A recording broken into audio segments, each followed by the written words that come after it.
welcome to Broadcast. It's one of our Fringe specials. If you've never watched Broadcast before and you're thinking, who the fucking hell are you? Well, steady on. My name is Billy Kirkwood. I am the host of sorts of the show. Broadcast, don't worry, it's put on by the sexy motherfuckers of Broadbeard Oils. But it's not just about big, hairy, hiking men with beards. No, it's about me and wonderful individuals from all around the world. We've had comedians, we've had BDSM artists. We've had, I think that's a way of putting it, is it? Let's go with that. Yes. We've had MMA fighters, we've had wrestlers, we've had actors, we've had musicians, we've had a little bit of everything. And today I have got a good friend of mine. A Shetlander. A Shetlander. That's it. An outsider. And what we thought we'd do is have a little talk. I'm here with comedian, writer. I won't use any of the Monday Night Improv intros. Necromancer. Yeah, you did it. That's one of them. Yeah. Yeah. Yeah, that's one of them. I'd so much going on, of course. Wonderful comedian. I'm delighted to have her on the show. It's Mary-Lynn Robertson. Thank you very much. Hey, thank you for having me. I'm delighted. It is going to be weird. So wooden. Because we are going to do that whole thing where you do go, Jesus Christ. Oh, I got a shock too. I gloved myself. That was... It's these haunted Shetland hands.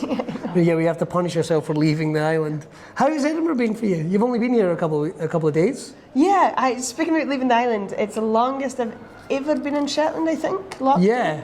18 months, never leaving. Wow. It might be the longest. And the day I was leaving Shetland, I felt like I was doing something bad, something dirty.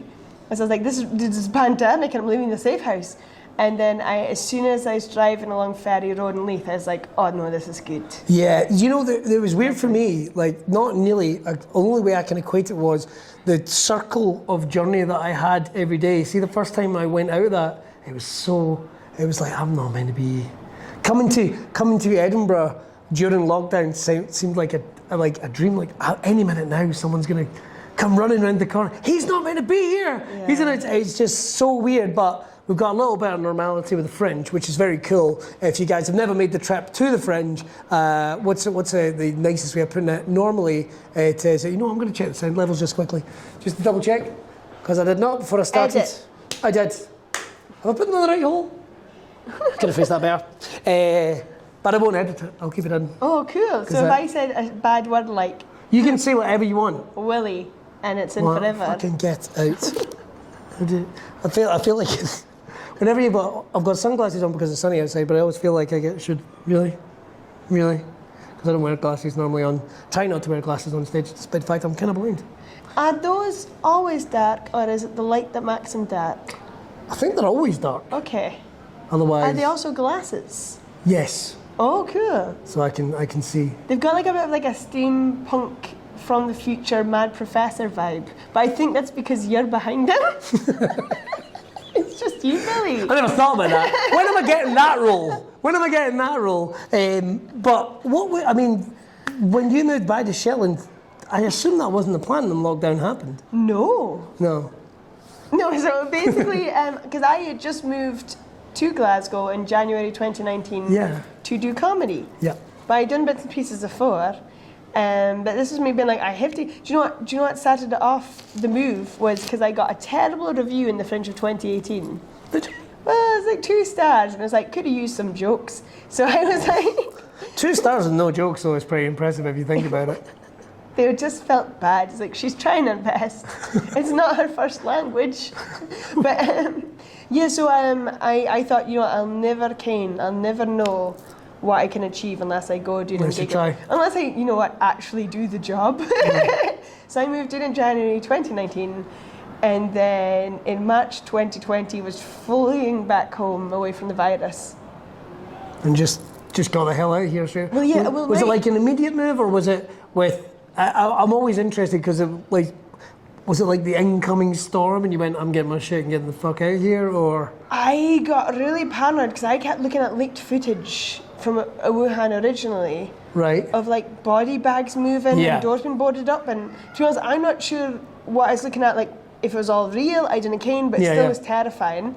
And also, kind of fortunate timing, my lease ran out in March 2020. Oh, wow. And I had not planned where to live next. But that was actually quite fortunate because it meant that I could afford just to go home. Yeah. So I packed up, I took a lass with me who I knew, but she was meant to be in Italy au pairing. Oh shit. So she also knew where to go, and she's a Shetlander. So I was like, come with me. And Come we on. journeyed up north together. I was like, I thought it was the end of the world. I was convinced. I was absolutely convinced. I thought we might not even make it back to Shetland. And I was like, I did nautical studies at school. Right. I was like, I'm going to have to use everything I learnt in that class To try and get back to Shetland. sail. It was just the most. I mean, as a self-employed person, it was the most insane time because it was like I don't even know how to approach this because like you don't get apocalypse training at school, do you? You know, and we're like everything's shutting down. We're done. Maybe, but then people were talking like, oh, maybe it's going to be 3 months, and I literally don't think anyone believed that. In my head, I was like, it's a year. I thought it's a year. More. But yeah, the first thing I did when I got to Shetland was I dug up the garden. I was like, I got to plant as much tatties as possible. I need food. And it was the thing as well, I think I was kind of lucky compared to other comedians in the sense that I'd only been gigging for a year. Yeah. So, like, it was still gutting. And I was like March 2020 was the first month I was going to make enough to put some in savings. I was like, I've done it, guys. And then I had to go home, but I could go back to my old job. Yeah. I slipped back into that, pretended I'd just never been away. It was just I was taking a holiday. I'm back, guys. I'm back. Guys, I'm back. But let's talk about like the journey into comedy. Yes. What was your? I mean, it's a different universe in a lot of ways from like. So I'm gonna ask a bunch of really fucking stupid questions. Please do. But what was the sort of go-to? What was the appetite for comedy growing up in Shetland? I mean, what would you guys?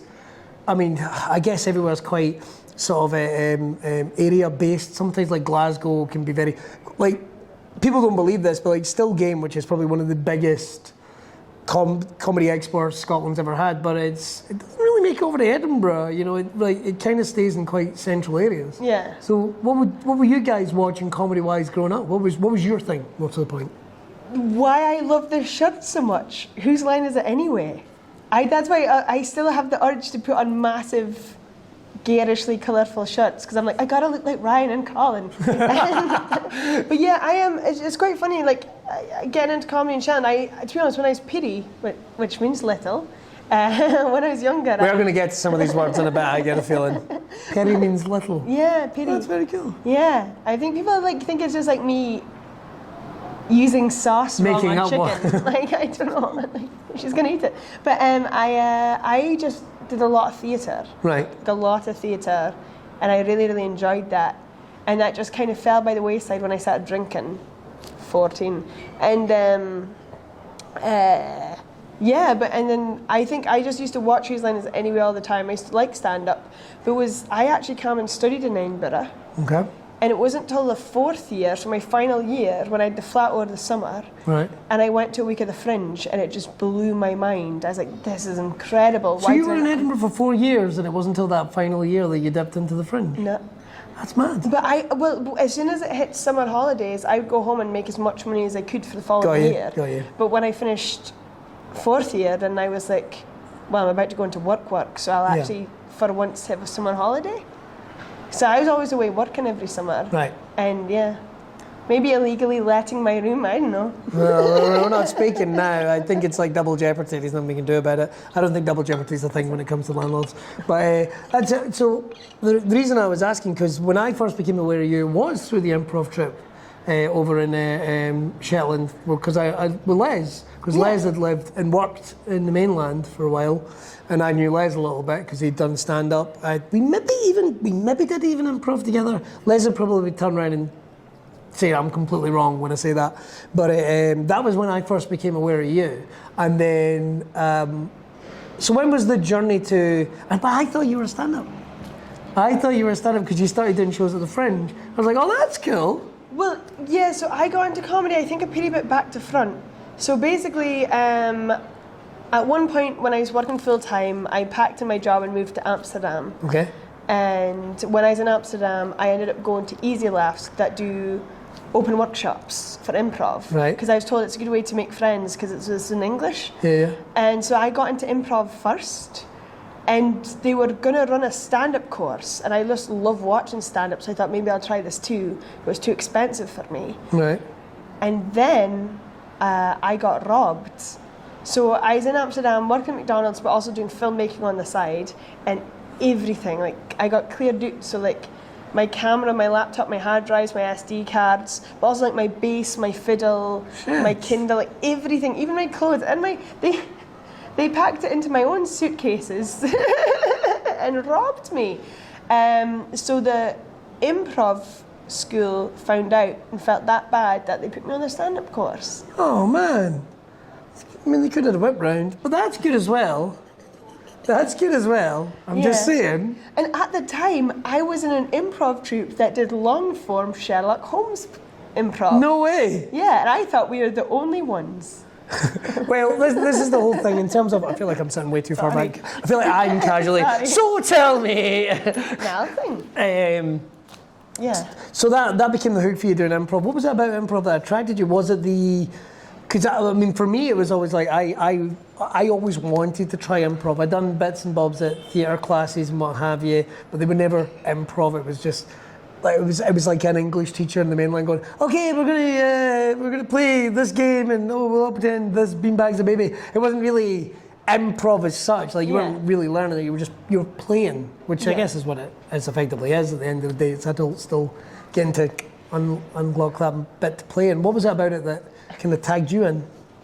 I think I got into improv because I was really unhappy in Amsterdam. And improv is just like break time at school. Like it's essentially like you're having a really shitty day, but then you get to go to the playground and just make your own world for fun and be safe.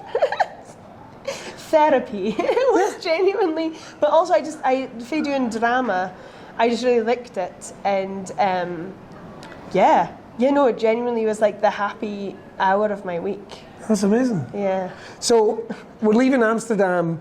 Yeah. What are we doing next? Because like you're getting all these skills. You've been robbed by the most tidy robbers in the world. It's very thoughtful of them. Yeah. Fuck those guys. We admit. What happens next? So what happened next was I thought it was a great career move. I would just go back to Shetland. I think I was in a pretty bit of a funk because I was in a relationship in Amsterdam and that just like very mutually faded away. Right. And I went back to Shetland, and then I'm always doing 1,000,001 different projects. So before Amsterdam, I was filmmaking and doing a metal music podcast and all this stuff. And then when I went back, we do have a shared love of metal music. So even though I don't get to bring it up very often. Do you not? I try. I work at a radio station that does not play metal music. Yeah. Like, you know what I mean? And even when I'm kind of referencing it, I have to use quite general bands because like I can't reference Noise Hounds and stuff like that, who are like a South African metal band. They're very good. I need to check them out. I'll check them out. They're good. I'll send you some stuff. But we do have that shared love. So you're doing that podcast. When did we start making the journey back on stage? So basically, skip forward 1.5 years of doing nothing, and I realised I had done nothing. So in a whim that I'd actually finally made a bit of money, living at home again, I applied to UCB to do the level 1 course. Oh my God. And if you don't know what that is, that's the Upright Citizens Brigade. They are held in the highest esteem in terms of improv. I mean, it is long form, short form. I mean, the names that have came through there, like Amy Poehler and Matt Besser and Tina Fey, I think is. I know I'd seen her on the TV show, and it sounded like the type of place you go. Or is she Second City? I think she was, because I think they all studied under Del Close. Yeah. And Amy and the two Matts and blank travelled to New York and set up a long form there. But then Amy and Tina did a lot of shows together as well. Yeah. But those four set up the Upright Citizens Brigade, and they teach lots of long form. Yeah. And it's very like they have their own manual. It's very structured to their teachings. But I went there with the idea that I missed improv. It wasn't even like a career idea. I just thought I want to be able to do improv in Shetland, and I should do this set course, not to be a teacher because it doesn't give me the right to be a teacher, I felt, but just to teach people to play with. Yeah. Not to like increase your knowledge so you can kind of preach it almost, if you like. So that's why I went away, did a week, and then I came back and I put a pretty press release out that I'd be running courses and it was free. I think we just put like £1 in each to cover the venue that we used. No, the venue let us have it for free. Oh, cool. Shetland's really supportive. They let us have the venue for a free rehearsal space. What was the venue? I've only been to Shetland once. It was the Royal British Legion. It's not where I went. Performing under the Queen's nose. And they even let us do our first show for free. Oh, that's very So cool. we could build up money and then start paying costs. Out of interest, because I mean, like I say, I've gigged in Shetland. I did the Uphill. I did the not the Sober show, but the other show. Yeah, the Friday session. As they do the one with Sandy Nelson. Yeah. So yeah. In the Arts Centre, and they were great folk. I mean, I had a great time. The shows that go around in the vans and all that, those were interesting cats, but they're nice folk. Were they supportive? Were they supportive in terms of coming to see the show? Like, Shetlanders. what are audiences like up there? Big time. So Sandy Nelson, I just say, because he taught stand-up in Shetland, but that was when I was away. Yeah. So I always was like wanted to I'd heard about it, but I missed it, because he's incredible, and he got Les into it, I think, originally. Probably that sounds about right. But Because yeah. Sandy had done. This is comedian, actor, writer Sandy Nelson. He got into it. Well, he'd been doing it for a while. Back here with Raymond Mearns and Alan Chalmers and Joe Heenan, Des McLean. They had a company called Dance Monkey Boy Dance, which was the precursor to Monday Night Improv. And we will move straight on because I don't think they were happy when we came on the scene. Never. Because we were called Improv Wars, and they were like, because Monkey Battle, not Monkey Battle, Dance Monkey Boy Dance used to be on every Monday, and then it was on every other Monday, and then we came in and we took the other slots.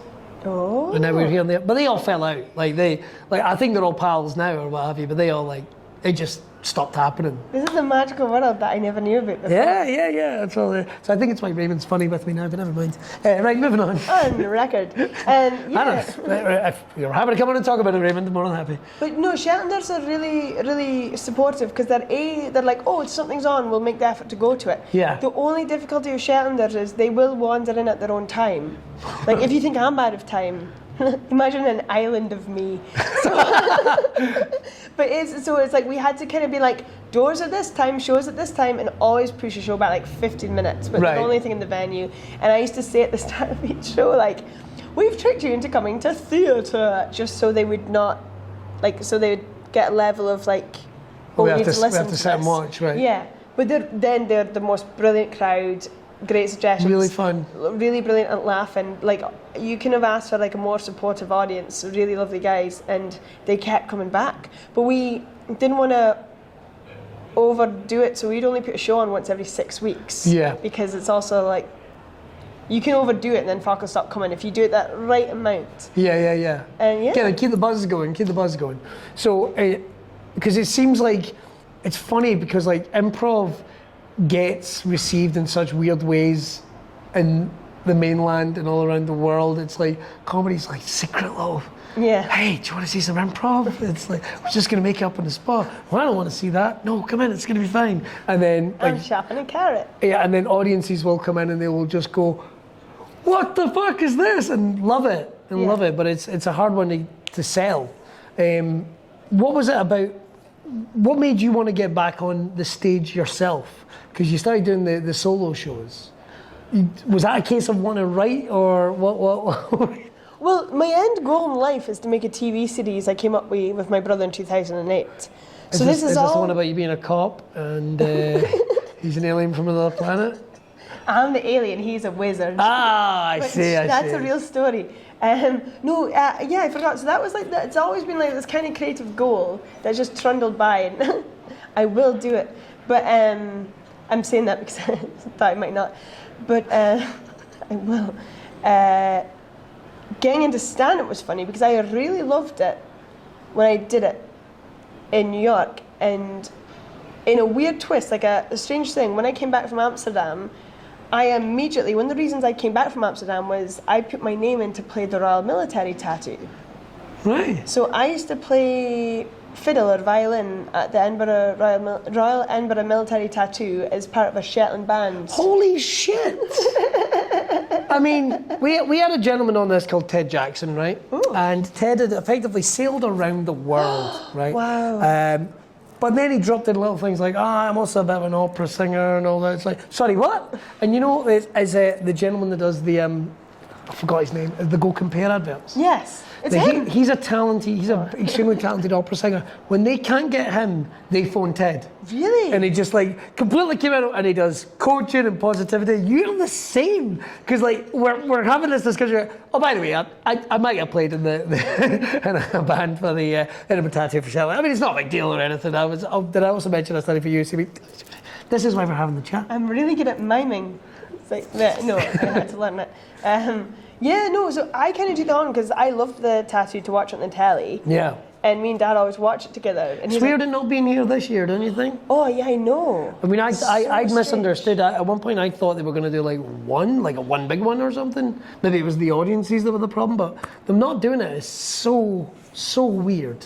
Yeah, I think they wanted to, but they just have to guarantee they can definitely. Yeah, because they're probably kicking themselves new. Yeah, they got to bring people from all around the world as well. It's huge because it's a cast of like 1,000 people. Yeah. So it's such a big undertaking, and it's really interesting being in it because you see the music coming in so long before, but then it keeps ramping up closer. So you're still you're learning scores and scores from memory just up right until you go. It's got to be full on. Full on, but it's amazing. It's actually quite it's quite emotional when you're standing on the Esplanade and playing to people. You're part of a big thing. Yeah. It's like when comedy gigs always go well. I always equate like. People say, well, what do you love about comedy or live events? It's like, it's hearts all beating in the one place at the one time. It gives something an energy that you just can't get anywhere else. Yeah. Like a live event. And something like a tattoo, which is such a spectacle. Oh my God. As well. And is that awesome? Like the most amazing part for me every night wasn't when I was playing. It was when you can even see us because we were standing in the dark, and it's when all the lights go down on the Esplanade. The whole cast of the tattoos out there at the finale, all the lights go down. And then I'm going to great, but it's when the Lone Piper plays up in the castle, and every time it's just like it just gets you. Not mic'd at all, just drifts over the whole stadium, and there's 10,000 people, 9,000 crowd, 1,000 playing, and you don't hear a single thing but the piper. It's incredible. So it's not here this year. So when did you start telling dick jokes on it? No, it's so you came to the Fringe, right? Yeah. Because I saw your show, and the reason I'm saying about the review, because I saw that show, Marilyn. Did you come see? I saw that show. What? I saw that show with my wife because I had been to Shetland, right? And I knew of the stuff you'd done, and I'd been to Shetland, and she knew nothing of Shetland, and we got tickets. We were at the where were we? You were at the start. I think you were at the. We had the assembly at the start. I can't remember. Okay, so I did. I'm getting my dates mixed up. I don't like people. I did comedy back to front because. So it was 2017. Oh, so. Was it 2017? 2017 was the good year, I think. I'm getting my dates fucked up. So it's quite funny. So first show 2016. So I played the tattoo, ended the Fringe. Right. Don't do that. I did both, and then 2017 I did Black Market. Black Market. That was a fun show, I think. That was called Relations. I like that show. Yeah, and I think that, I had a story that I'm trying to rewrite and I've forgotten it. Oh, really? But yeah, so it's a Black Market, lovely venue. Yeah. I'm so sad it was a venue again. I don't think it's a venue anymore, is it? Yeah, because, sorry, to skip back in time a pretty bit, then in 2015 at the Tattoo, and that's just before I went to study improv as well. Okay. At 2015, I went to, I think it was Colin Cloud's show, The Mind Reader, Psychic Mind Reader. But I don't know if it was Colin Cloud, it was in a free, I think it was even in Barbados. Could it have been, no, I think he was doing a show on his own. It wasn't the Colour Ham. They did about 12 shows. No, I think, was it the Colour Ham? I don't know, because it was just a half a run. We were meant that to might have been the Colour Ham. Oh, so I told Colin Clyde he once read my mind, and he was like, oh. But it's all fake. But me and my friend went to see comedy, ended up in a Mind Reader show last minute, free show, nothing booked, sitting there. You had to write a question, and I wrote a question saying, should I do the job I want to do? And he didn't even pick out the bowl. He said, there's lots of job questions. There's a really loud one here, but it's super vague from and like he actually got me, and he was like, "You're embarrassed to ask your question because it's about being creative." And I was like, that's right. And he said, and you're at the Fringe because you want to do this comedy. And he basically like in front of, and then he talked through Amsterdam. He didn't even know. He said, you had a really hard year 1 year and you had really suffered, but comedy was there for you. He's like, I want you to go home, go to one of your old uni books where you've written a lot of jokes just absent-mindedly during uni, open that up and write a show and be back here next year with a show. So I did. I did what the mind reader told me to. It was... But it's all fake, but it's... It was helpful, whatever it was. So that's when in 2016 I came with my first show because a mind reader told me to do it. Wow. Yeah. It's worked out, pal. It's worked out. So don't worry. It's worked out. Am I Phoebe Buffet? So, but even at that point, it wasn't like you. It's weird because I hear you talking about that period like you're not a comic. Like you weren't like you were doing a show, but you weren't. Did you not class that as like being a stand-up at that point, or how did you feel about it?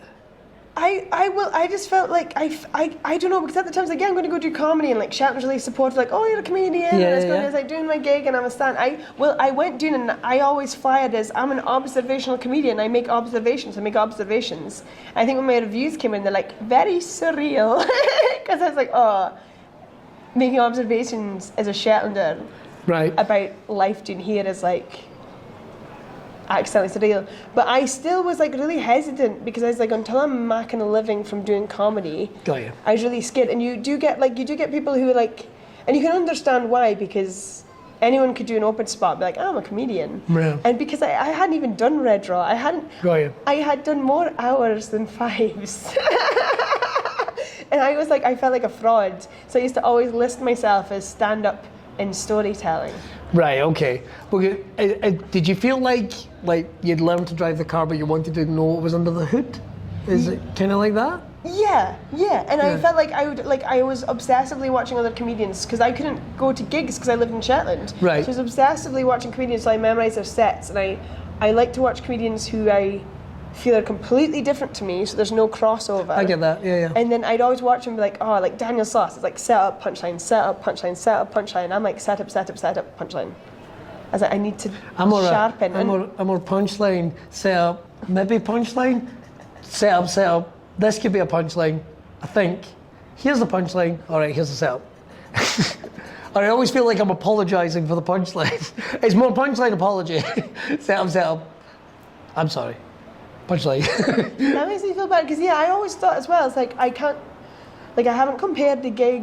Right. I haven't done this. I'm so behind. People have talking about how many gigs they've done, and I did an interview with Blank, and he was really fine. And it was before I came in for the Glasgow Comedy Festival. I think it was an interview for The Scotsman or The List. I can't believe I've forgotten his name. He came to the gig. And I had a chat with him, and it was when I was talking to him on the phone, and I said, I've done 1 hours and 5. So he was like, what? Yeah. Like, that's bizarre. And I was like, is it? And so I was always kind of apologetic, because when I came down in January 2019, I just purposefully went everywhere as an open spot. Because I was like, I need to actually do it, because I haven't done it. Right. I don't want to be like, I've done shows at the Fringe, because even though I have, I need to go entry level, because I need to do entry level. Did it help you with the gigs, do you think? Having done it, surely it's got to, having done those, those 1 hour shows and all the improv, did it help you in terms of the gig? It did, because it made you used to being on the stage, and the year that I really suffered taught me that you just need to slow down and you need to make the room laugh. And it's like, even if they're not laughing, you need to find a way to make them laugh. But in a funny way, I was more comfortable doing a set that's long than a 5, because I could slowly win them over, and then 5 has to be so punchy that I'd always been quite like lackadaisical. It's kind of weird because I sometimes can go the other way. It's like I need to slow down. Like the Fringe this year, the whole big thing is slow down. I am forcing myself, and it is so hard. It is so hard. But I'm trying so hard. But I'm normally like, but I just get so excited. I also think it did help though as well for how people perceive me, because I suppose I walked into stage that pretty bit more like they've never seen me do a 5 before, or never seen me in that venue, and I had that experience, so I could walk on and be a bit like, Like, it didn't look like my first gig. Yeah. Still could have been a lot better, but it didn't look like my first gig when I went there. So. You've been acing it. What are you talking about? You've been acing it. Right. Well, so the comedy career's ramping up, which is awesome. Yeah. And things are getting going. You're getting attention, which is great. We have to talk about, I think, the elephant in the room a little bit, which I'm happy to talk about. You killed that guy. Body. You killed that guy. I knew it was going to be that. But I have to talk from my perspective, and I realise that my perspective is not probably indicative of a lot of other people's, but in terms of women breaking into comedy, we have to talk about that because it's not a traditional road, I think, at all. And if there's any male comedian that wants to disagree with that, you can shut the fuck up, because it's not like their traditional way. How did you navigate some of the issues in terms of, because it's very male dominated, particularly here in Scotland, I think, but you come with a real unique voice. Was that what you used in order to kind of sort of knock through the glass wall, so to speak? Yeah, I find it really interesting because when I did my first Fringe in 2016, I was getting good numbers, but I get a lot of support for Shetlanders. Right. And Pals for Uni, because I studied here. Okay. So I had that kind of fortunate build, so I never had an empty room. But I also had a lot of folk who said to me in 2016, we came because we're looking for female comics. Brilliant. So I thought, it's great. Being a woman makes it so much easier. So, and then I mind speaking to other comics who are like pointing things out and like numbers of women on gigs, but I don't know. I don't know if I'm almost scared to speak about it because, again, I think people are interested because, like, it's Shetlander, that's different, let's get them on. Yeah, I think that really is the big hook at the end of the day. You have a unique voice, but in terms of the gigging side of it, like your show and the gigging side of it, what I like about it is the comedy that you do, and I mean even what do they call it, BBC Shorts? I can never remember. Oh, you're doing social. BBC The Social. BBC Social. Yeah, because I did that before I moved down, and that's another reason I was so reticent to say as a comic, because I know that some people make a few sketches and think that gives them more stage time, I see. which is not how, because like doing a sketch online does not prepare you for the stage. But that was your filmmaking background and everything. I mean, you were putting that whole thing together, weren't you? Yeah. I mean, it was not like they were filming it; they were flying a crew up. No. To do the videos. No, it was just me, or sometimes my mum or my cousin filming me. But family oriented. But I think what I'm kind of saying about you're coming in loaded with so many skills and different things that most comedians don't have. Like, you've got an interesting story, you've got an interesting outlook, your views are saying that. And I'm not just blowing smoke because you're a pal. I just feel like I should be better. Sorry, you just should be better. No, it's if you could put some jokes in, no. But you're coming with all this stuff, and you're still so fucking humble about it, which is irritating, Mary-Elaine. Is irritating. Could you just backhand a couple of male acts, is all I'm saying. What I'm saying is, the revolution in women's comedy is relying on you and Jill Lafferty. That's you two guys. Oh, she's amazing. And Susan McCabe. There's so many. Well, because I almost don't know how to answer that question, and sense it as well. Like, the heavy metal buffet and a lot of stuff I did was always just like me as the only lass. Although, like, the heavy metal buffet is with my brother and my cousin, so it's like so much sexual tension. Wow. But no, the point. You have to go back and listen to the folks. It's ridiculous. But it was just that I was used to always being around boys. Yeah. I had, and I've spoken about this once on a Twitch stream, but I don't think it's any longer on the internet. I had like a few kind of weird experiences with guys making a pass when I really wasn't into that, and I was also a bit like, I thought you saw me as a fellow performer. Yeah. Or like people, I had even an instance when another comic was like, during the Fringe, like, I'll walk you home, and I'm like, no, it's fine, I'll walk you home. It's like, I just want to go to sleep, like, it's fine, like, I'll make sure you're home safe. And then like repeatedly hitting on me and like grabbing and stuff. And also back then was before I really knew anyone in the Scottish scene. Right. So I couldn't go to anyone and be like, this motherfucker. So I think the weirdest thing for me with comedy, which I was nervous about, was that behaviour. But when I moved in January 2019, I had a partner at the time, so I thought, cool, that's my buffer, which is messed up. That's yeah. But I was never like feeling awkward about being like, oh, it's a gig with just me and a bunch of guys. Yeah. Or I never felt like I didn't get gigs for being a lass. Yeah. Sometimes I feel like I stepped in on such a late day after, like, people like Jay and, like, people who talk about Susan, so many, like, female comics before me, like, paved the way that I was quite...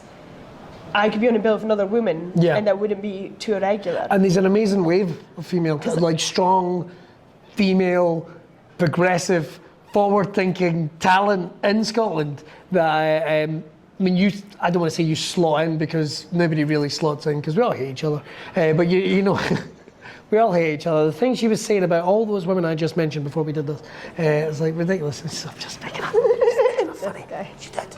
But I don't know why I'm whispering the mics there. But bringing that unique perspective. Mm-hmm. I mean, it's led to things with the BBC, which is awesome. What's next? What's next for you, do you think? When you're doing improv with us, which was... thank you. Which is... I mean, we'd met... Oh God, we'd met a whole bunch of times. When's the first time we met? I honestly, I was just as I was saying that, I can't remember. But I feel like when we did meet, it was like we knew each other. But I'm trying to think of, did we know each other via Les or something? Like, I cannot remember. I think it was improv based in some way. I also feel like I'd seen you at gigs before. I'm trying to remember because it's all kind of haze because I moved to... Isn't it just, yeah, and it's everyone always... knew each other and I was like quickly trying to learn everyone. I probably naturally assumed because I have ADHD that I'd met you before. I'd probably go, hey Marilyn! That is a classic Kirkwood tactic. I was quite nervous to meet you because I was like, he's so funny. And I mind the first time I got asked, you messaged me to do Monday Night Improv in the stands. Yeah, that's right. And step in as a guest. And I wasn't even there. You weren't there. What an asshole. I had a great time, but I just mind, and this isn't bad, but I just mind. Like, I always think I'm shit. Like, I always come off and I'm like, I'm shit all the time. And I mind, like, months later, I was doing a gig with you and Will in the Glasgow stand. Right. And you're like, oh, Will, we need to find someone for Monday. We've got one person dropped out. Like, who couldn't get in on Monday? Who we had before that was good? And you and Will listed, like, everyone but me. And I was like, is this their way of telling me they never want to meet me again? I don't remember that, but that would not have been my thought process, I can assure you. That's when my mind goes. I was like, oh, this is the, like, finding a polite way to tell me that I'll never grace What a way to do it. How cruel. What a way to do it. Like, anybody, like, Marilyn, can you think of anyone? It's like, I mean, someone good. Because I was almost like, I would like to, but I was like, but again, I was like, I can't say I'd like to. That's so big-headed of me. Did we ask you? You didn't. You asked the wrestler. We did. I probably assumed. I don't think I knew you lived here at the time. I don't think I did.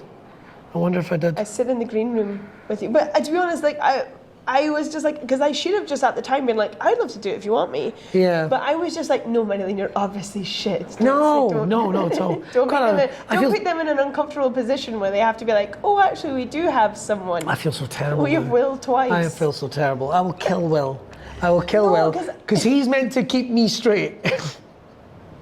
He's meant to keep me straight. It might be Stu, I don't know. Oh, yeah, they're not real people. But yeah, and even that during lockdown, we talked about, we started it off and we're finishing it off, I guess, with lockdown. I mean, that was like everything shut down, and yeah, I mean, obviously, had you been doing Twitch before lockdown? I don't remember. No. I don't. I remember seeing, I mean, obviously the video, you'd done videos for the social and maybe even some short stuff. And I get the feeling there's some other stuff in there. Maybe Breaking the News? I done Breaking the News. Yeah. I did Comedy Underground. Is that where I saw you again? Were we filming the same day? I can't mind. I think we were filming on the same day but on separate shows. I almost didn't do Comedy Underground. Do you know why? Why is that? Because the email to audition for it came in, I misread it, thought it was a corporate gig, and was like, well, I'm not good enough for that. So I replied saying, no, thank you. And that was it, sent that off. And then happened that night to get a last minute spot in a gig. And I was sitting between Crystal Evans and Paul McDaniel, two brilliant comedians.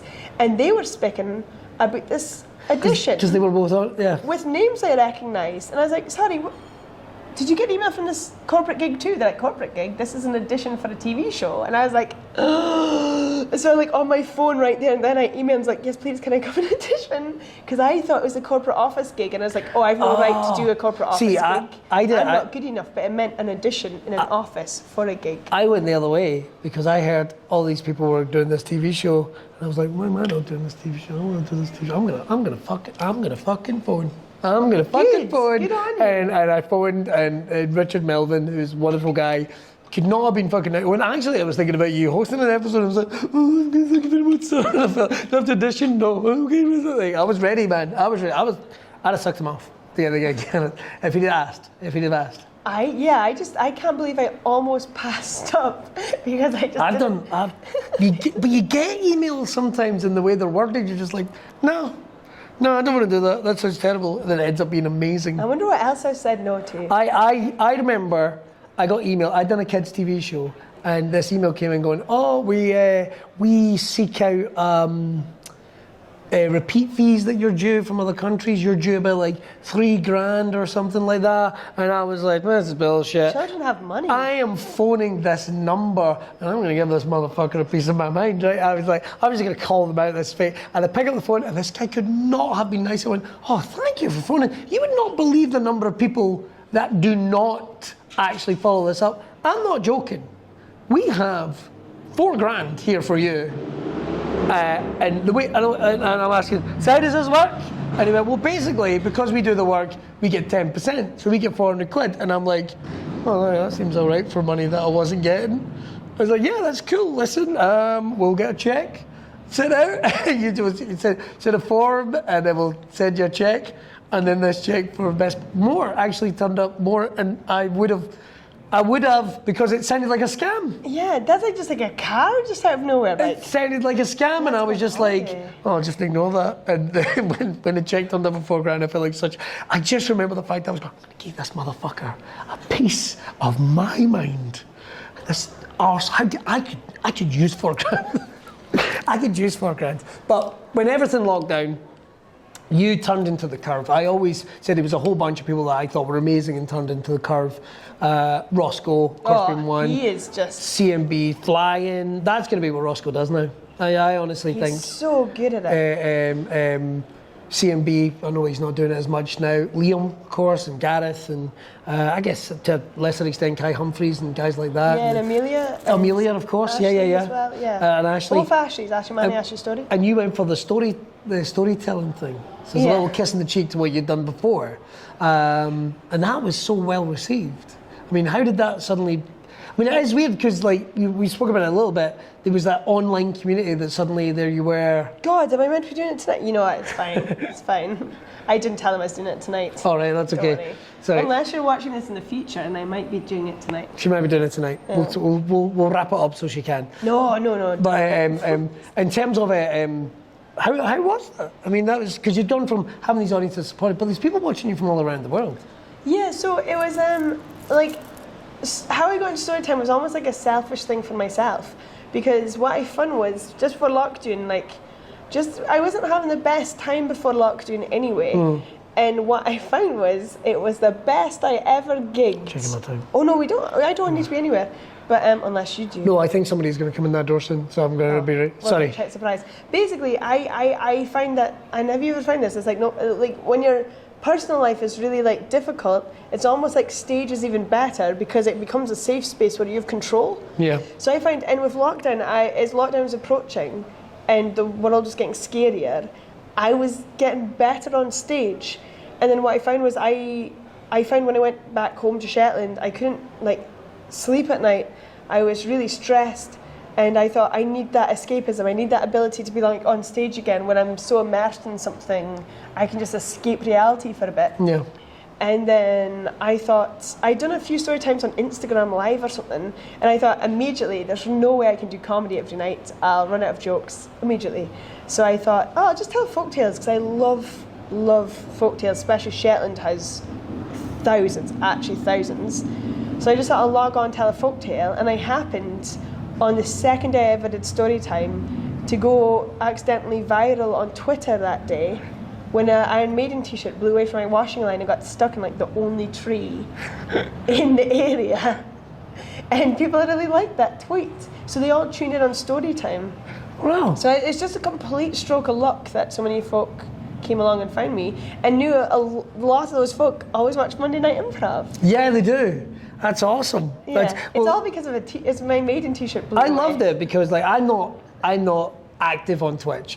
Never have been. I like watching it. You've done story time. I've done story time once and it was awesome. I swear a lot. I do know that. I don't actually swear as much as people think I do. I've sworn during this quite a lot. That's granted. I'll give you that. Under your breath as well. You can't hear it. You can't. The whole time. Just all the time. But in terms of getting it, I think it's great. What I loved about it was I was learning things. It makes it sound like I'm a complete simpleton, but I was learning stuff because you weren't just doing local folklore and stuff like that, but you were actually just telling stories from books that you've never heard of. Or I can't remember. There was one I'm sure you said you'd found in some. You found it like a loft or something. I remember watching it, going like, "I've got to listen to this. This is going to be the Necronomicon. I'm convinced." And the book itself didn't look that good, and it was like, what the fuck is she reading? But I don't know, did they ever get to a point where we're just like, I will read fucking anything on this? This is the only time I think I'll be pernickety, but I always tell it from memory. Right. Because I think that's like when you really capture someone is when you tell it through the hat. I'd agree. But yeah, I think I'd say most things, because I think folktales are really important to learn about different cultures and what makes me unique, and also learn what brings us all together. Yeah. So we'd have like Shetland Stories, Orkney Stories, then we'd have like World Wednesday, and Fridays would often be like Norse mythology or Greek mythology. So I'd say anything, but there's a lot of stories, like I'm still so many weird and amazing magical stories for Shetland to go through, and there's a few massive big ones I've been holding back because I'm not ready. They're big. When we're going to get the TV, do you think that'll ever come live? Do you think you'll ever take it live? I did storytelling at a Fringe for a week's run. Right. And I really enjoyed it, so I meant to do it again. I got to do it in the BBC tent one time. They let me tell my story there. So I'd like to do more storytelling live, and that was my plan for 2020. My plan was start gigging in England, start telling stories in Scotland. Yeah. Although I start telling We can stories. catch up. We can catch up. So I wanted to do more storytelling because it's like a totally different beast to improv and stand-up, and it's a pretty bit like acting. Yeah, I get that. Storytelling is a very different. You've got to shift gears. Yeah. And you have the ability to shift gears. Because I see Mary-Elaine that does Monday Night Improv, and then I see Mary-Elaine that does storytelling, and you go, they look the same. One's child-friendly. Well, which does bring us to Monday Night Improv, which was, I mean, we'd done the show live, and when I heard you were moving to Glasgow, I seem to remember a gig, I think not long before lockdown actually happened. We did a gig in a bowling club or something. Oh my God, I didn't actually enjoy that. That's when I accidentally threatened someone. Yes, and then I was very rude to her. But you were brilliant. I was very rude to her because I was upset because I thought she was a cow. She said the mean thing. She did. The meanest of mean things, where she wouldn't stop talking. I asked her to stop talking, and she said her conversation was more interesting than me. And I was just like, I don't know why I do stand-up, because when someone says something mean to me, I just want to greet. But then I just thought, I'm not going to, it's a private function, and I didn't know this at the time, but they were not part of it. They were not part of it, but they were there, and actually everyone in the club came up afterwards and were like, they're not part of the club. So when I found out, I was fucking livid. Now, Mary-Elaine is right. I did have a good gig, but I was not nice to them at all.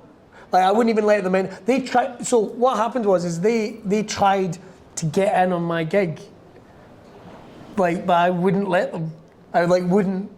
Like, I think I even went to the point of talking to them. It's like, do you know what this means? Like, shut up, you didn't pay. So I literally would shut them down every time, because I don't like when people fuck with my friends. But we were going to get you doing Monday Night Improv a lot more. We're really excited about it. Sorry, I was just going to say for that story as well, when they wouldn't stop talking the second time, that's when I was like, well, do you want to take this outside? Which I meant, do you two want to go and have a chat outside? Because I didn't want to tell them, shut up, a second time. I was like, maybe they'd be happy having a smoke and speaking outside. But that shut them up. And I remember thinking, I don't know why that worked. It was only later on I realised I basically went to an audience member and said, do you want to take this outside? Which sounds like... Which, in all fairness, she shat it. So, good for you. But yeah. Warrior women of Shetland. They just completely... She'll have like a bone an extra bone that she can stab us with. She'll be like Wolverine or something, and shing, fuck you. But Monday Night Improv was born around, I mean, you were doing the streams, and I had wanted, it's quite funny, like Monday Night Improv, if you don't know what it is, it's a live podcast, it's a live online show where we do effectively Whose Line Is It Anyway, the show we did in Glasgow.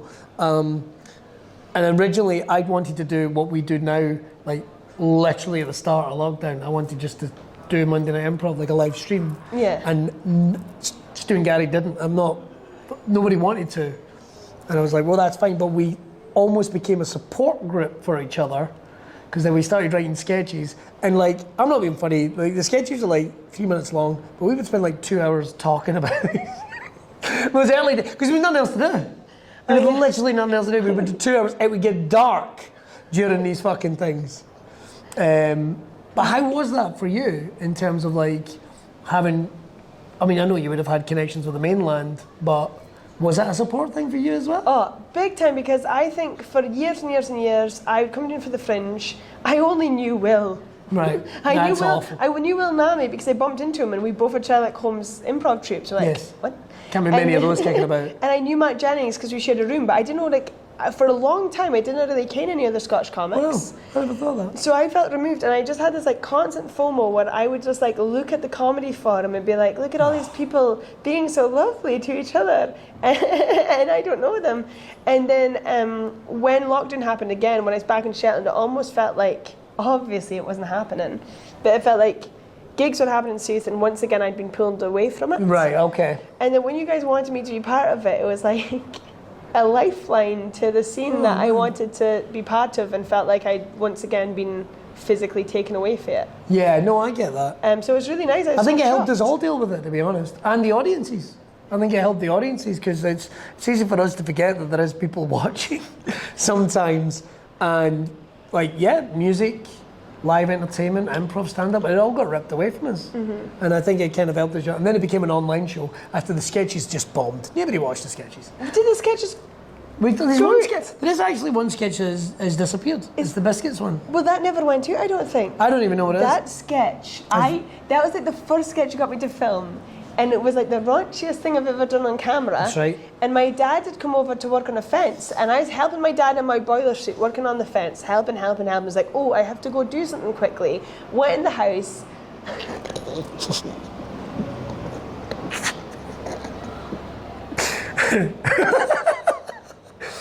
Got all like really nicely dressed, really booby. Covered myself in stuff.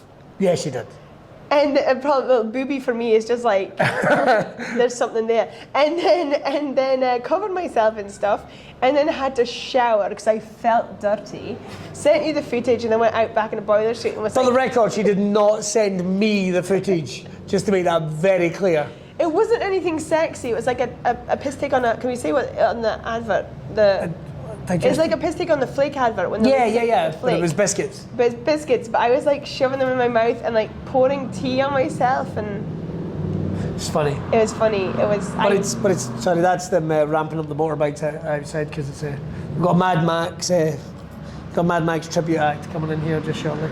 Thunder Dome. I wanted to think of a pun. But now Monday Night Improv's become a regular thing. That footage is somewhere out there. That footage is someone's got it. I don't have it. I literally don't have it. Yeah, because Monday Night Improv, I didn't think improv would work online. I did not, but I think we naturally went from just like doing games to think of sketches to doing games because it was fun. Then we're like, oh, it works, so to the show. Yeah, and it was like, fuck it, let's try. And that was 43 weeks ago. That's disgusting. And then we've been doing it live here for a week. Yeah. And I honestly, I wish we were going longer. I wish we were going longer too. I wish we were going longer. If they actually, like, honestly, if Rick phoned tomorrow and went, do you want to have 3 slot permanently, I would take it. Let's take out Ray Bradshaw. Loveliest person ever. Let's take him out. Is he though? I don't know. He was meant to be doing this and he's just dinges me and he messages, so fuck him. Well, you know where he'll be next week? In our room at our time. Well, I'll just turn up then. I'll turn up and Heckle request. shave his little head. Mary Lane, this has been awesome. Thank you. And Is there anything else you need to know? Well, if you could fill out a CV, I need 2 references. And no, what I would love to know is where can people get in touch with what's going on with you in terms of storytelling? I know you've got other projects that you're working on as well. So let me start with the first question. Where can people get in touch and find you online? So you can't touch me because there'll be a screen between. Good to know. But you can find me on Twitter at Marielane R, but Marielane's spelt all funny. I did wonder, that throws me off. It's actually the right spelling for it, but it's a Dutch name. Oh, I see. It's a Dutch name. And then... Is this the bit where you turn around and say like... My mum's Dutch. You're fucking... Yeah. What? Speak Netherlands. No wonder she likes my voice. Yeah. Welkom bij McDonald's, kan ik helpen? So I used to say when I worked at McDonald's in Amsterdam. Yeah. Oh, really? That's Yeah. awesome. That's as much as I know. But yeah, and then... And then you just throw in that. You throw in that. By the way, Mum's Dutch. I don't know if I've mentioned that at any point. I don't think you've mentioned that before this point. It used to be my opening joke in stand-up, but it took too long to get to the punchline. Got you. And the punchline was like almost a Brexit joke. So people used to just think I was coming up and doing some kind of like right-wing speech. Oh, okay. So I quickly changed that. But yeah, and then I also sell Tories. I sell Tories. You sell Tories? Get them into the country. No, I tell stories on Twitch. That's twitch.tv/Marielane Robertson. Yeah. Easy to find. I don't think there's anything else. Have you got anything bubbling away? I don't know. You have plans, Plans. but we don't. They're not fulfilled yet. So when does this come out? This will be out on Sunday. Sunday. Yeah. Well, I'm doing a French show. Oh, fuck yeah! Just how rude. She's in the middle. The pad's over there. She's in the middle of writing, not rewriting, writing. Oh my a work god, in that's progress right, like an show, hour. which is called. Gununga Gap. And what does that mean? Gununga Gap means the yawning void. The It's all yawning about void. how I lost. No, it's the Gununga Gap is when Norse mythology starts. So you have a world of ice, a world of fire. Between it is the nothing, and I felt like we've all just been in the nothing. Oh man. So I named the show after that. But it's very, very, very low-brow, low concept. Just because I used to a word Fancy word. Just to catch us all out. other than my name. Yeah, so that's on Monday, Tuesday at 6:30 in the Monkey Barrel. And the promo picture looks like you're a John Case smacking up. What is?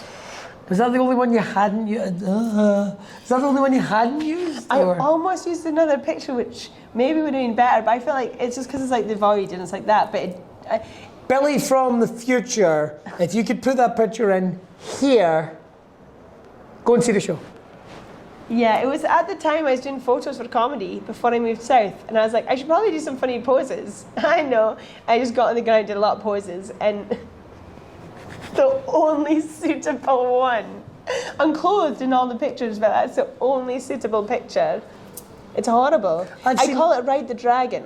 I thought it'd be like the new summer trend pose, and then I think that might be highly awful. And I've said it here now. Well, there we go. There we Highly go. awful. Why not? And it would be ill of us to do this. Obviously, your videos have gone super viral with your Gaelic pronunciations. Gaelic? Yes. Shetland. Shetland. Sorry, I I've been know, so I know. nice and so much. That's what I know. Give me some.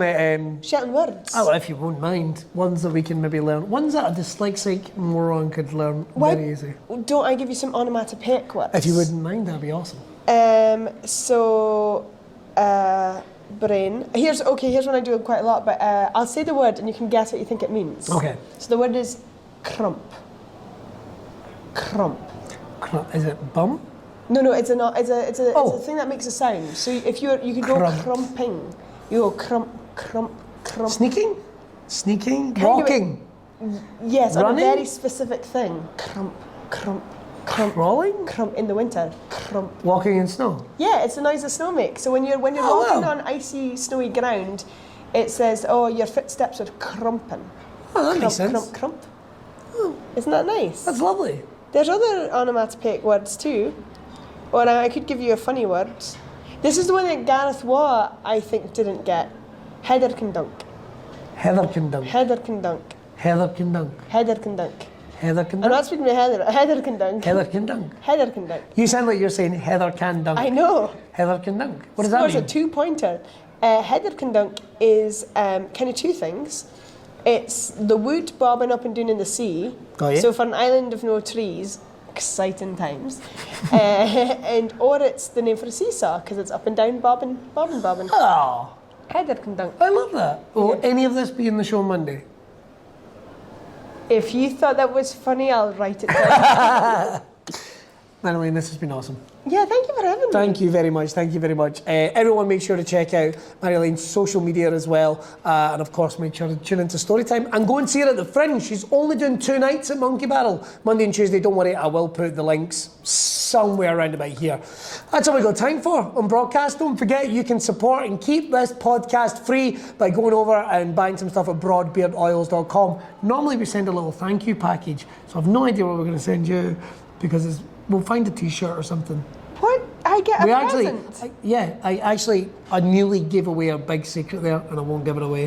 What was it? Away. I'll tell you Is after. it when you hit the body? That's what I want. Just series. That's the body. That's the body calling. But make sure to head over and get yourself some stuff there. Beard oils, combs, t-shirts, hats, neck gaiters, everything you can need. And there's some special surprises with the new season coming. And don't forget to come right back here Sunday night, 8 o'clock. P3 broadcast. And subscribe to the YouTube. Hit that bell for notifications for vlogs and all new videos coming from JJ. And you can go back in Spotify and you can listen to all the archives of all the other amazing people we've got. But I think one of my favourites was Miss Mary-Elaine Robinson. Awesome. Thank you very much. Thank you. I've been Billy Kirkwood, I expect. I'll see you later. Bye. Cheerio.